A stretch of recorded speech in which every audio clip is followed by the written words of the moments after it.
Hello guys, welcome to my Papu hero channel.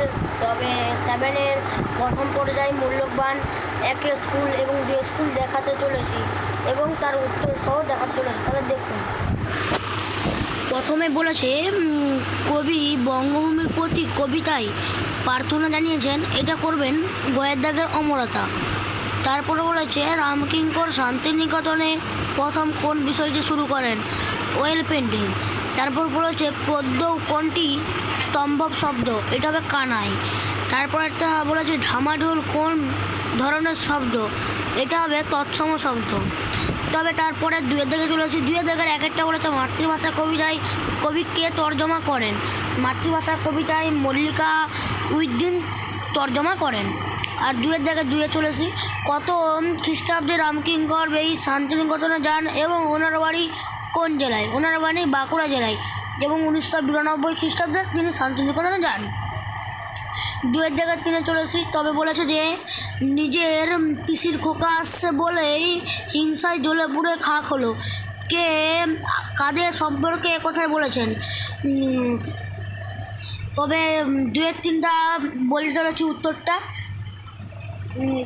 চিংড়ি বলেছিল যে যে নিজের তার বন্ধুকে বলেছিল যে তোর পিসির খোকা আসছে বলেই হিংসায় জ্বলে পুড়ে খাক হচ্ছিস, তাই একথা বলেছে।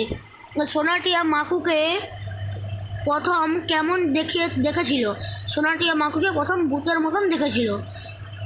তবে গাইস তিনের জায়গায় চলে আসলাম, তিনের জায়গার এক একটা দেখুন। তাহলে কিচ্ছুটি নয় ছন্দহীন, কবি একথা বলেছেন কেন, কিছুটি নয় ছন্দহীন। যে আমরা বাইরের ছন্দটাকে, উত্তরটা হলো বলে দিচ্ছি, আমরা লিখে নিন, যে বাইরের ছন্দটাকে শোনা এবং বোঝা সম্ভব হয় তাকেই বলা হয় কিছুটি নয় ছন্দহীন। সালটা 3589। এই সময়ের মধ্যে পৃথিবীতে কোন কোন নতুন বৈজ্ঞানিক আবিষ্কারের কথা বলা হয়েছে, এখানে উত্তরটি বলে দিচ্ছি, আপনারা লিখে নেবেন খাতায়। অবশ্য কমেন্ট করবেন যে আরও ভিডিও ছাড়ার জন্য। বলে দিচ্ছি শুনুন, সালটা 3589। ইতিমধ্যে মধ্যাকর্ষণ প্রতিরোধকারী মলম আবিষ্কৃত হয়ে গেছে, প্রতিরোধকারী মলম আবিষ্কৃত হয়েছে এবং সেখানে চাঁদ, মঙ্গল, শুক্র গ্রহে ল্যাবরেটরি স্থাপন করেছে।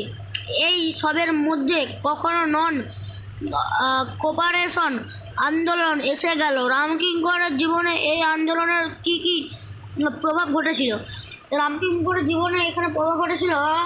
1100 তিনি এক বড় অ্যাক্সিডেন্টে গৃহীত হন এবং তার বাড়ি বাঁকুড়া জেলায় এবং তার 3 ছেলে ও 1 মেয়ে ছিল, এ কথা এখানে বলতে বোঝানো হয়েছে।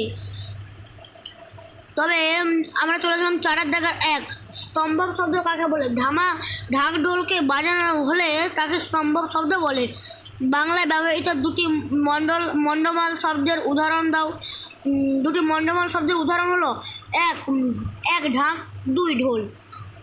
তবে গাইস আমরা এখন চলে গেলাম দুই স্কুলে বলেছে পাগলা, একের দাগের এক একটা, পাগলা গণেশ গল্পে গণেশের বয়স কত, এটা করবেন 200 বছর বয়সটা।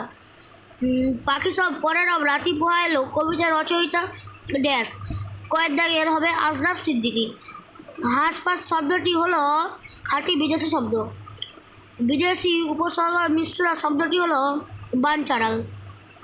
বনচারাল।